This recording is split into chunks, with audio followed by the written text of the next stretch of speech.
मैं चाहूंगा कि आज जो हमारा मुख्य विषय है, अ, दोस्तों, मुंबई एक बड़े स्तर पर देखा जाता है, देश ही नहीं पूरी दुनिया में।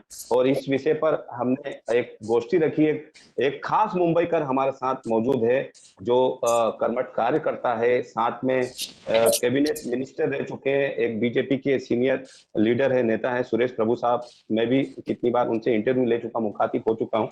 तो मैं चाहूंगा कि प्रभु साहब, आप इस विषय पर प्रकाश डालें कि वैश्विक चुनौतियां और मुंबई के किस तरह से हम आगे मुंबई को बढ़ा सकते हैं, और मुंबई को और जो सपनों का शहर हो, मेट्रो सिटी और स्मार्ट सिटी, बहुत सारी चीजें, जो शब्दों को हम विश्लेषण अलग अलग हो, लेकिन मुंबई विकसित हो, मुंबई देश की आर्थिक राजधानी है, तो वैसे ही चमचमाता रहे और ऐसे ही ब्राइट रहे। इसके बारे में मैं आपको चाहूंगा अपने विचार संबोधित करें लोगों को। इससे काफी फायदा होगा, काफी एडवांटेज होगा आपके मार्गदर्शन की हम इच्छा रखते हैं। प्रभु साहब, प्लीज वेलकम। सुरेश प्रभु साहब।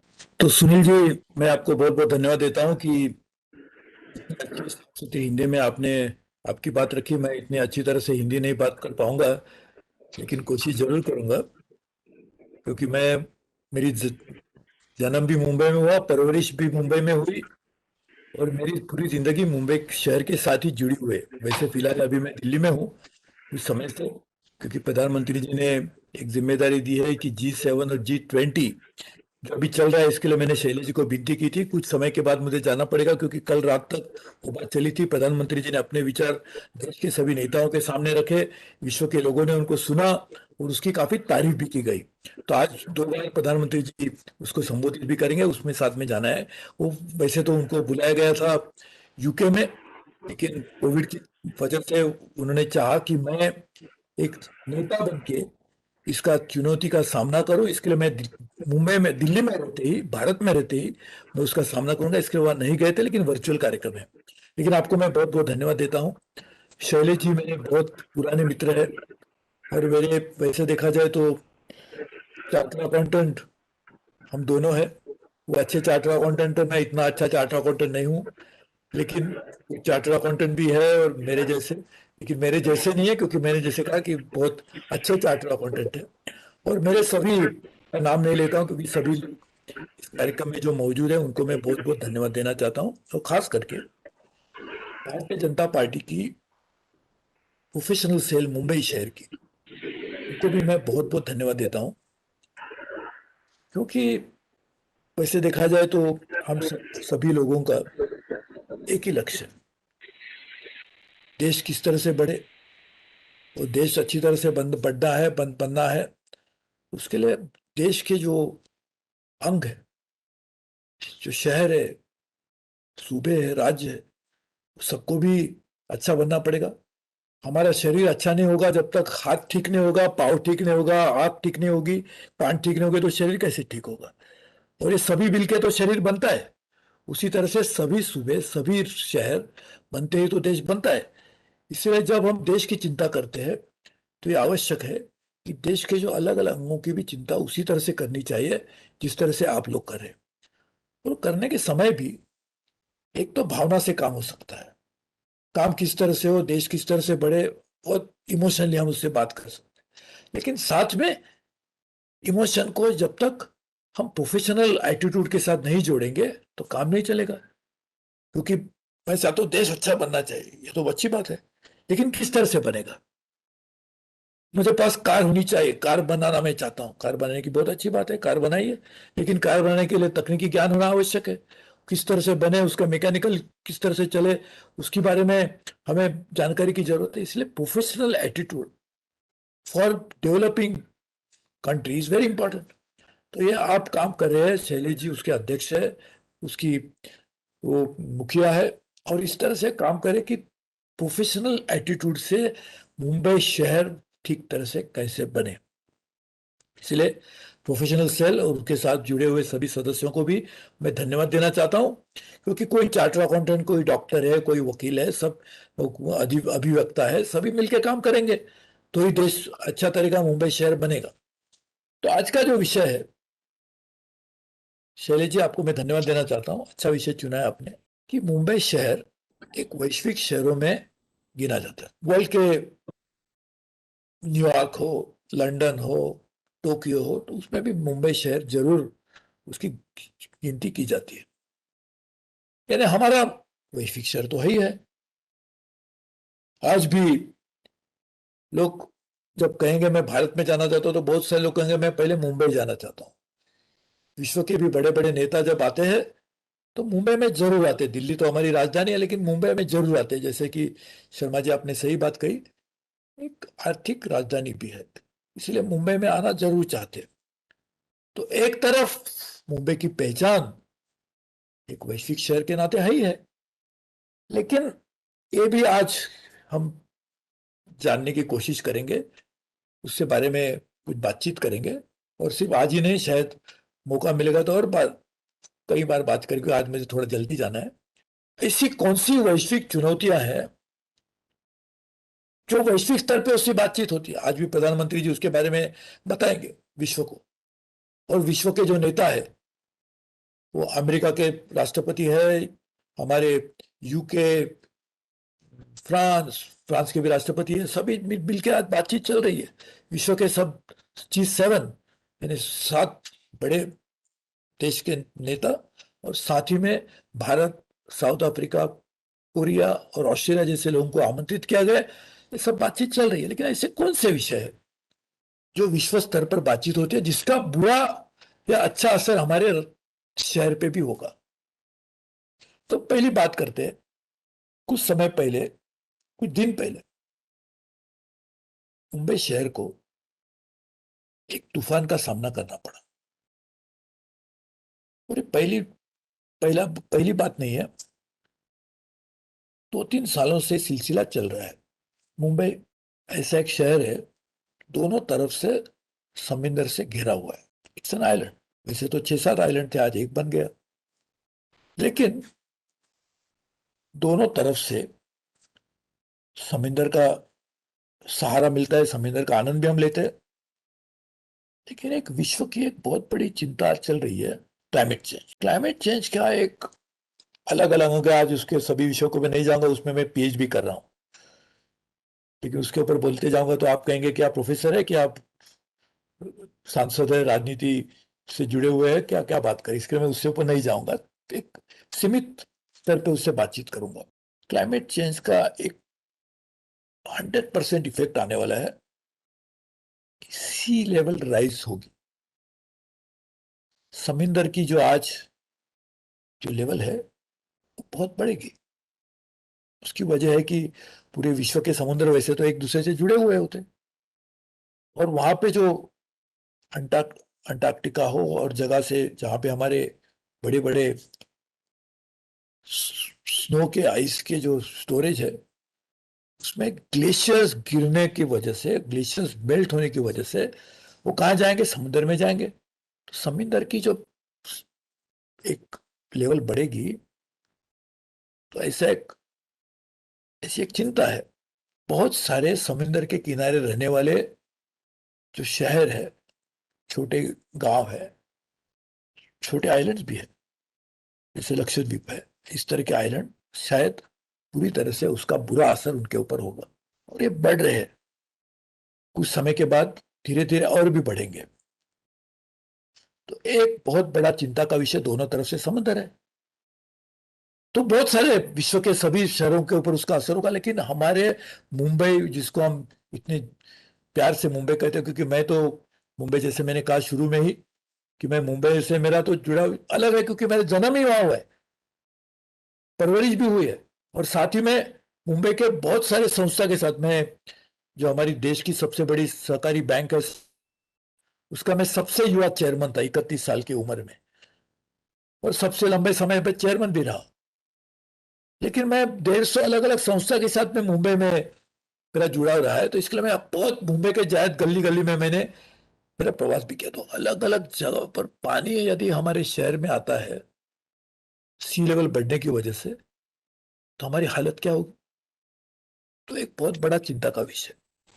उसी तरह से क्लाइमेट चेंज से जुड़ा हुआ दूसरा विषय है कि नेचुरल डिजास्टर्स बढ़ेंगे। तो मालूम है, जो अभी तूफान आया, वो तूफान की पैदाइश कहाँ हुई?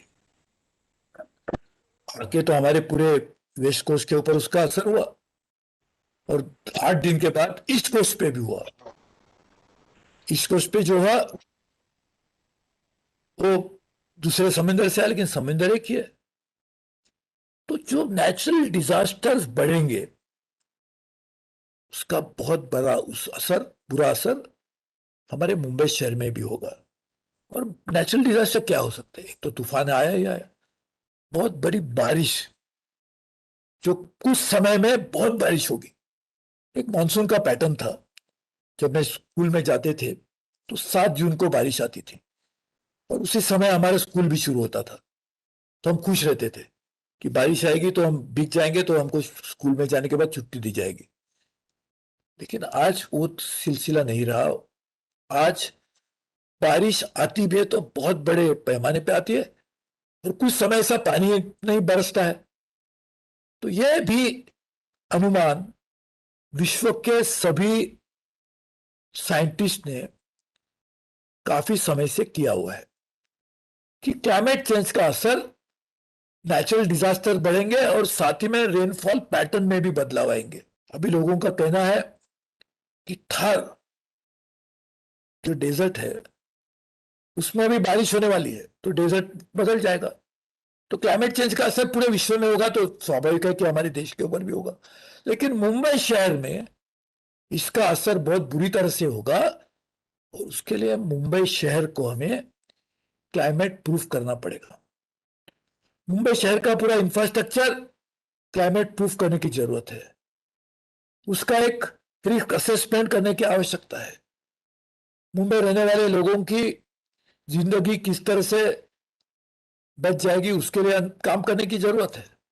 इसलिए क्लाइमेट चेंज को लेते हुए हमें बहुत कुछ काम, जो क्लाइमेट चेंज ग्लोबल इश्यू भी है लेकिन मुंबई शहर में उसका बुरा असर होगा, इसको लेके काम करने की जरूरत है। तो अभी सभी को विस्तार से नहीं कहूंगा, जैसे मैंने कहा, नहीं तो आप कहेंगे कि आज सुबह सुबह छुट्टी के दिन एक प्रोफेसर की बात सुननी पड़ी, इसके लिए मैं ज्यादा बात नहीं करूंगा ये इसके विषय के ऊपर। दूसरा एक चिंता का विषय है विश्व का एनर्जी। एनर्जी की पैदाइश किस तरह से की जाए, एक बहुत बड़ा चिंता का विषय। आज हमारे शहर में जो बिजली आती है, कहां से आती है? उसकी पैदाइश मुंबई में नहीं होती, होती भी है तो बहुत कम पैमाने पे, वो बाहर से आती है। टाटा और बीएससीएस तो दोनों, अभी अडानी इलेक्ट्रिक हो गई, उससे पहले बीएससीएस थी, बीएससीएस के बाद में रिलायंस हो गया, अभी अडानी हो गई। लेकिन वो पैदाइश मुंबई में नहीं होती, बाहर से आती है। आज हमारे शहर को, जो विश्व में अभी काम चल रहा है कि how can we become energy self sufficient, प्रधानमंत्री जी ने एक बड़े पैमाने पे विश्व को एक नई दिशा देने का काम किया है। इंटरनेशनल सोलर अलायंस की स्थापना उन्होंने की, और विश्व में एक सही सोर्स ऑफ जो एनर्जी है वो है सूरज से जो एनर्जी मिलती है, वही है, सोलर एनर्जी है। लेकिन हमारे देश में 300 दिन अच्छी तरह से रेडिएशन सोलर एनर्जी की होने के बावजूद भी हम लोग ज्यादा सोलर एनर्जी को जनरेट नहीं करते थे। आज विश्व में सबसे ज्यादा सोलर एनर्जी बनने में हमारा देश सफल हो रहा है। क्या हम हमारे मुंबई शहर को एनर्जी सेल्फ सफिशिएंट नहीं कर सकते? इसका एक अच्छा असर क्लाइमेट चेंज के ऊपर होगा, एक अलग बात है। क्योंकि क्लाइमेट चेंज होने का एक वजह है कि ग्रीन हाउस गैस एमिशन जो होते हैं वो फॉसिल फ्यूल एनर्जी की वजह से होते हैं। हम सोलर करेंगे तो क्लीन एनर्जी भी होगी, प्रदूषण भी नहीं होगा, और साथ ही में उसका लाभ हमें ग्रीन हाउस गैस कम करने में भी होगा, और साथ ही में solar energy becoming the cheapest source of energy. तो ये भी हमें एक लाभ बड़ी तरह से हो सकता है। तो क्या मुंबई शहर एनर्जी सफिशिएंट बनने के लिए, जो विश्व की चिंता भी है, हम काम कर सकते या नहीं कर सकते? और सोलर टॉप हर घर के ऊपर लगाए जा सकते हैं। हमें एनर्जी टाटा से भी नहीं लेनी पड़ेगी, अडानी से भी लेनी पड़ेगी, हमारी खुद की एनर्जी हम खुद जनरेट कर पाएंगे। और एक बहुत सस्ती होने की वजह से भी हमारा एनर्जी बिल भी कम होगा, पर्यावरण को भी अच्छा लाभ मिलेगा, और साथ ही में हमारी एक सेल्फ सफिशिएंसी एनर्जी में आ जाएगी। इससे ग्लोबल चिंता है पानी की। क्या हमने कभी सोचा है कि हम टैप चलाते तो पानी आ जाता है? मुंबई शहर में रहने वाले बहुत सारे लोग को पूछेंगे कि आपको दूध कहाँ से मिलता है, तो कहेंगे वो हमारे जो एक मकान है बाजू में, वहां से दूध मिलता है। तो दूध कैसे बनता है? तो बोलता है वो क्या पैक करके देते हैं, जैसे कि हम घर में कपड़े धोने के लिए जो हमको डिटर्जेंट लगता है वो जो पैक मिलता है, सब दूध मिलता है, तो दूध वहां से आता है। लेकिन दूध तो वहां से नहीं आता। दूध गाय या हमारी भैंस तो दूध देती है, इसके लिए दूध मिलता है। लेकिन बहुत सारे लोगों को जिनकी पैदाइश या जन्म भी मेरे जैसे शहर में हुआ है, वो शायद सोचेंगे दूध जैसे इंडस्ट्रियल प्रोडक्ट आता है ऐसे दूध आता है। लेकिन दूध ऐसे नहीं आता। उसी तरह से पानी हमें टैप से जरूर मिलता है, लेकिन क्या पानी मुंबई शहर में मुंबई की जितनी जरूरत है पर्याप्त मात्रा में मुंबई में मिलता है? और जब स्कूल में थे, मैं स्कूल में था, तो हमको तानसा विहार लेक में लिया लेके जाते थे, पवई लेक में लेके जाते थे पिकनिक के लिए। उस समय तो हमारी पानी की जरूरत कहीं ना कहीं मुंबई शहर से पूरी होती थी। लेकिन आज बहुत सारा पानी मुंबई में जो आता है वो बहुत दूर से आता है, नासिक से आता है, 200 किलोमीटर से आता है। और वहां पानी बरसता तो ज्यादा है, लेकिन क्या एक दिन ये आ सकता है कि वहां के किसान भी कहेंगे कि हमारा पानी हमारे उधर ही रहना चाहिए? तो मुंबई का क्या होगा? दिल्ली में पानी कहाँ से आता है? टेहरी। मैं पावर मिनिस्टर भी था, वैसे वे अलग अलग 10 जिम्मेदारियां, पहले अटल जी के सरकार में 6 जिम्मेदारियां थी कैबिनेट मिनिस्टर की, आज 4 मोदी जी के पास हुई। इसके लिए अलग अलग काम करने का अनुभव भी रहा है, और कुछ ज्यादा थोड़ा सा ज्ञान भी मिला है। लेकिन पानी मुंबई शहर के लिए मुंबई में किस तरह से बने उसकी जरूरत है। दूसरी बात, मुंबई में हम जो पानी इस्तेमाल करते हैं किसके लिए करते हैं? पीने के लिए करते हैं, स्नान करने के लिए करते हैं, टॉयलेट में भी करते हैं, गाड़ी धोने के लिए भी पानी लगता है। तो अलग अलग उसके काम, जरूरत के लिए काम पानी आता है, काम में आता है। क्या हम ये नहीं कर सकते मुंबई शहर के लिए, जो आज वर्ल्ड में चल रहा है, विश्व में चल रहा है? पानी की समस्या बहुत सारे शहरों में है, विश्व में भी है। कुछ ऐसे देश है जैसे कि लैटिन अमेरिका है, यहाँ पे सिर्फ 6% पॉपुलेशन है, 12% उनका लैंड मास है, और 26% पानी उनके पास है। लेकिन ऐसे सब जगह में नहीं है। हमारे पास पूरे देश में सोचेंगे तो सिर्फ 2.2% हमारे पास वर्ल्ड का लैंड मास है, 4% वाटर रिसोर्सिस है, और ऑलमोस्ट 17% हमारी आबादी है, जनसंख्या है। हमारी स्थिति बहुत अलग है। पानी कम है, लोग ज्यादा है। पानी की समस्या हल करने के लिए रिसाइकलिंग की जरूरत है। तो क्या हम ये नहीं कर सकते कि सबसे अच्छा क्वालिटी का पानी पीने के लिए यूज किया जाए? टॉयलेट में जो पानी यूज करते हैं वो इतना अच्छा क्वालिटी का होने का जरूरत नहीं है। तो स्नान में करते क्योंकि उसका हमारे अंग में उसका स्पर्श होता है, इसके लिए उसकी क्वालिटी टॉयलेट से अच्छी होनी चाहिए, लेकिन पीने जैसे पानी की इतना अच्छी होने की जरूरत नहीं। क्या हम पानी की इस तरह से अलग अलग विभागों में बांटते हुए उसकी एक अलग तरह से सिस्टम कर सकते हैं या नहीं? और जो टॉयलेट में पानी है उसको हम समुद्र में छोड़ देते हैं, उसकी एक थोड़ा प्रोसेस भी करते हैं, लेकिन बहुत सारा पानी समुद्र में जाता है तो मछलियां भी मर जाती है, एक्विटी लाइफ भी खत्म हो जाता है। क्या वो पानी यदि हम हमारे किसानों तक पहुंचा सकते हैं तो किसान भी नाराज नहीं होंगे? ऊपर बोलते हैं मुंबई से हम पानी लेकर गया, आज अच्छा पानी मिला, क्योंकि जो टॉयलेट का पानी है वो खेती में डालने के लिए भी अच्छा होगा।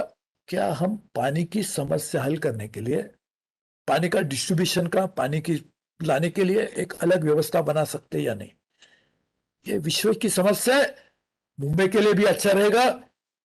एक तो हम कह सकते हैं कि पानी पीने के लिए जो मिलता है वही टॉयलेट में जाता है, तो टॉयलेट का पानी हम पीते हैं क्या? टॉयलेट का क्वालिटी का या अच्छा पानी हम पीने का पानी हम कोई कह सकता है, बीएमसी कहेगी, बीएमसी वैसे तो काफी कुछ क्लेम्स करती है, नाले के बारे में भी क्लेम किया था, आज स्थिति क्या हम जानते हैं।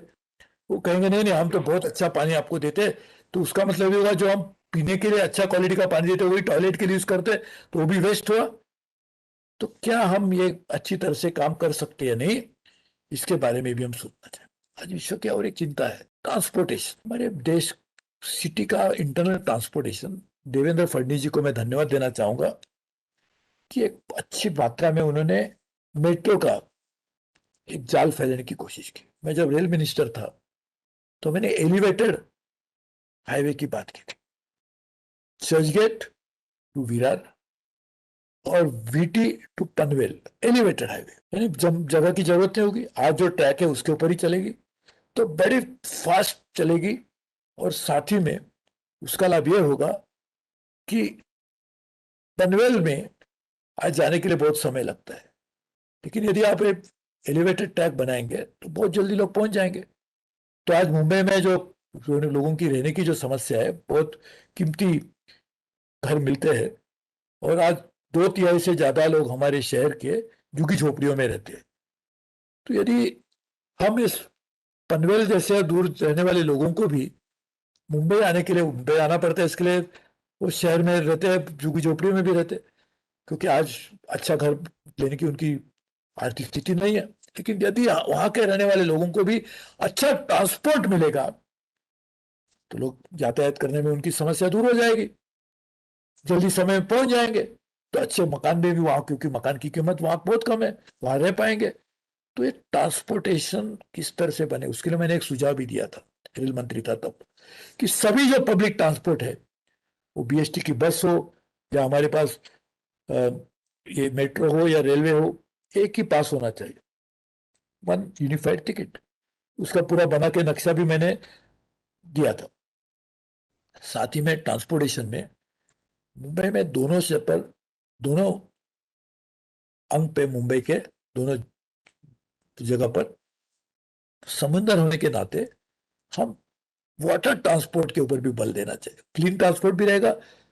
आज बोरीवली से, आज हम लोग दूसरी रास्ते भी बना रहे, ठीक है, लेकिन मुंबई से सीधा नरीबन पॉइंट आना है, क्योंकि मंत्रालय वहां पे है। बहुत कम समय में एनवायरमेंट फ्रेंडली एटमॉस्फेयर में लोग आ सकते हैं, तो ट्रांसपोर्टेशन के लिए भी अच्छी तरह से काम करने की जरूरत है। आज हमारी सबसे बड़ी चिंता रही मुंबई शहर की, अभी हालात थोड़े सुधरे हैं, लेकिन जब कोरोना आया तो मुंबई में बहुत बड़ी बुरी हालत थी।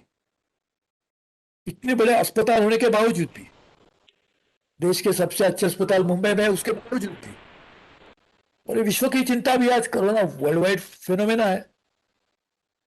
लेकिन क्या ये पैंडेमिक जो आया, एक महामारी जो आई, क्या ये आखिरी महामारी रहेगी?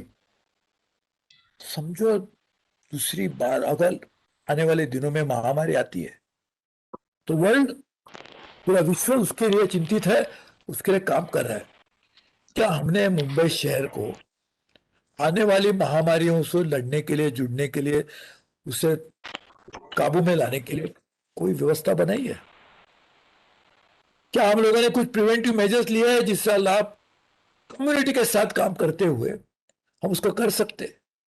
क्या हम ये कर सकते कि हर आदमी, क्योंकि पोटेंशियली महामारी जब आती है तो कहीं लोकल फैक्टर पे ही आती है, ये महामारी चीन से शुरू हुई और आज पूरे विश्व में फैल गई।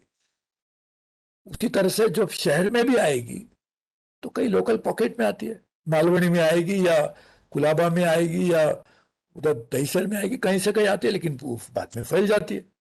तो ये महामारी की शुरुआत जब होती है तो लोकल लेवल पे जब रहती है, स्थानिक लेवल पे जब रहती है, उसी को वहीं पे हम किस तरह से उसका सामना कर पाएंगे, उसकी व्यवस्था बननी आवश्यक है।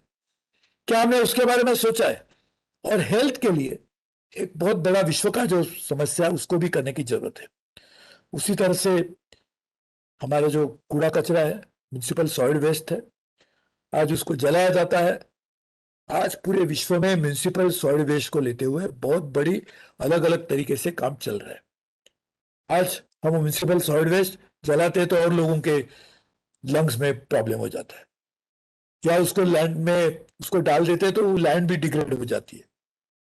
तो उसकी व्यवस्था करने के लिए भी विश्व में जो काम हो रहा है, क्या मुंबई में हो रहा है? आज मुंबई में स्थानिक लेवल पे लोगों को रोजगार के अवसर किस तरह से मिले। एक समय था जब मुंबई को मैनचेस्टर ऑफ द ईस्ट के नाते जाना जाता था। बहुत बड़े पैमाने पे लाखों लोग हमारे मिल में काम करते थे, वो मिलें बंद हो गई। कांग्रेस की सरकार ने पहले बात कही थी, जब मिलें बंद होनी शुरू हुई तो हम वहां के रहने वाले लोगों को रोजगार और उनको मकान वहां देंगे। अब जब मिल थी वहां जाके देखिए, आज क्या वहां पे घर बनाने की, मकान बनाने की कोई स्थिति है? कमला मिल कंपाउंड, उधर तो सब ऑफिस बन गए। तो वहां के रोजगार तो खत्म हो गए, लोगों को मकान भी नहीं मिले। वो ठीक है, जो आज मुंबई शहर सर्विस सेंटर के नाते बनना चाहिए। इसलिए प्रधानमंत्री जी भी चाहते हैं, हमारी केंद्र सरकार की भी एक ख्वाहिश रही है, एक सर्विस सेंटर के नाते मुंबई बनना चाहिए, विश्व का एक सर्विस सेंटर।